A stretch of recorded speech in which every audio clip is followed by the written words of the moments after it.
Hi and welcome back to another electric scooter shop review video. Today we're having a look at the Teverun Blade Mini Pro. Now Teverun is a subsidiary of Mini Motors, meaning you can trace their scooter lineage back to 1999, one of the, if not the original scooter brands.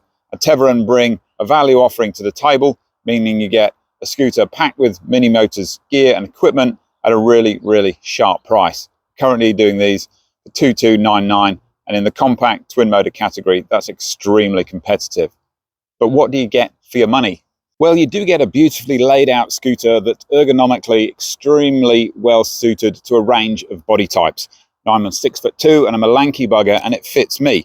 You've got nice wide handlebars, good height from deck up to here, but not excessive. So really, anybody 5 foot plus is going to have no problem with riding this. You've got a short throw stem to give you a little bit more room in the cockpit as well. In terms of the controls here, you've got an NFC card reader for security. Can't turn it on without that card. You've got indicators, that beautifully rubberized switches here, nice positive clicking action. Got your horn, got your lights. Obviously you've got twin brake levers, and those operate cable operated disc brakes. Over here we've got an EY3 Mini Motors throttle, a real classic. The EY3 has been sold through other manufacturers such as Carbo. Obviously on a great many of the Dualtrons, it's a very proven, dependable unit and nicely programmable as well. You've also got a twin beam LED front headlamp here as well, and here's your hook for your folding mechanism to lock your handlebars down in place. So what about the guts of the thing? What have you got pushing this baby along? Well, it runs an 18 amp hour battery, which is a pretty grunty battery for the compact class of scooter. It also runs sine wave controllers, which are a break from tradition for Mini Motors. Traditionally, they run square waves, which are kind of noisy. So this sine waves, nice and smooth, nice and quiet. 22 amp controller, running front, running rear. You've got selectable dual drive, so obviously you can run it rear drive or dual drive as well. That runs to 9-inch wheels, and you've got some nice carbon look. I don't think you're talking real carbon fiber at this price point, but some comprehensive guards, so really does keep those water splashes at bay as well. You've got a rubberized deck. You've got a reasonably sized standing area. It could be, for me, I've got giant feet, could be a little bit longer. It's long enough though, and you've got a rear kick plate as well to angle your back foot for that more dynamic riding style that we know and love. The Achilles heel for some of the more affordable Dualtrons has often been the folding mechanism, which has been a bit tedious, to be honest, with the clamps and the sliding collar and so on. Here we've got a very well engineered lift, click, pull the safety, done. Extremely solid and dependable folding mechanism. This is a joy to see, and to fold it back up, so easy. Clunk, click, brilliant. Let's take some close-ups. Here we've got our very robustly mounted rear fenders, resplendent in the carbon look. There's your rear light.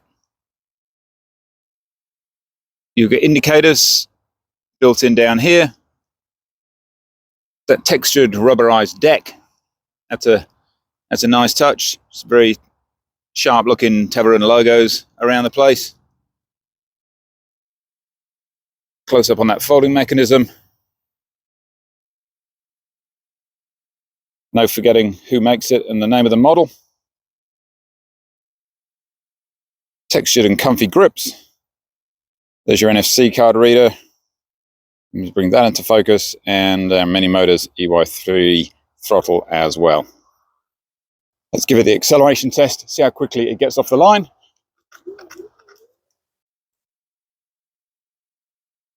It's taking a little spin down our purpose-made custom scooter riding and testing track.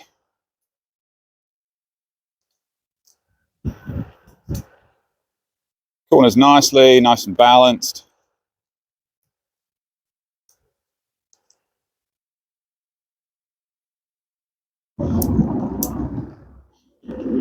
Got a horn, but we're not going to use it. That would be rude. A little bit of vibration through this planking here.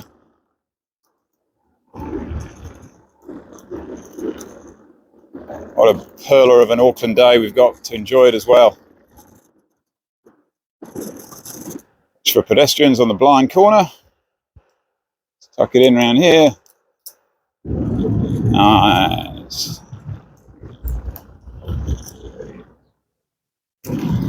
And coming into shot with the braking test, braking down from 20.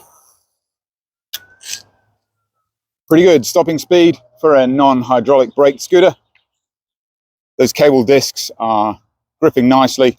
Hydraulics obviously would pull you up a little bit harder still, but that's really pretty effective for the braking system we've got on board here. So overall, who's it aimed at? Well, it's aimed at the budget-conscious commuter, budget-conscious sports rider. It offers a lot of bang for the buck. It's a speedy scooter. This really does get a move on, 55 k's an hour top speed, and plenty of grunt for climbing pretty much most hills, really. It's rated to 120 kilo rider. We always recommend you leave a little bit of headroom there, but it's solidly built. It feels really sturdy, and I would say that you would be able to handle a rider up to the upper end of that range. That will cut into your to the range of the scooter, of course, because heavier riders, especially with a few hills, is definitely going to be draining more juice.